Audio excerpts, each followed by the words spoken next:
Hi, we work at Noah's Ark Children's Hospital for Wales in Cardiff. And we would like to share some important information about measles and how to protect your children, yourself and your loved ones against it. Measles is a very serious disease that can be particularly harmful for children, as well as causing symptoms that may be familiar, like a rash or feeling like you have a cold. 1 in 15 children can go on to develop severe complications such as hearing loss, blindness, pneumonia and meningitis. In rare cases, it can be fatal. Measles is also one of the most contagious diseases in the world, meaning it can spread incredibly quickly if people are not vaccinated. It spreads very easily through the air when people with the infection breathe, cough or sneeze. Measles can affect people even if they don't have the disease themselves. Anyone who is not vaccinated and has been in close contact with someone who is infected would have to stay at home for 21 days to minimise the risk of it spreading further. This could mean children missing school and parents and carers taking time off work.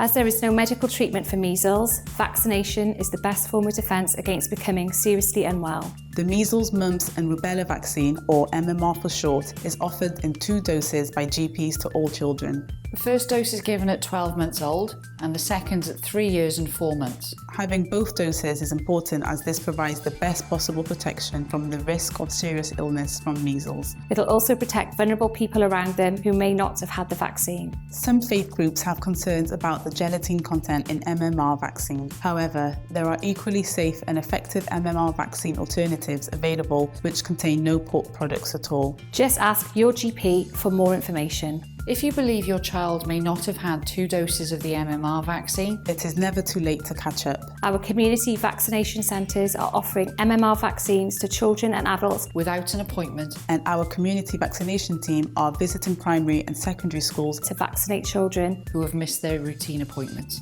If you receive an invitation for your child to be vaccinated at school, it is important that you take up that opportunity. For more information on the MMR vaccine, go to the Public Health Wales website. And for more local information, go to the Cardiff and Vale University Health Board website. Everyone needs to play their part in reducing the risk of a widespread outbreak of measles in Wales. We need to increase our uptake of the MMR vaccine if we want to keep our community safe from harm. Vaccination saves lives. Vaccination saves lives. Vaccination saves lives.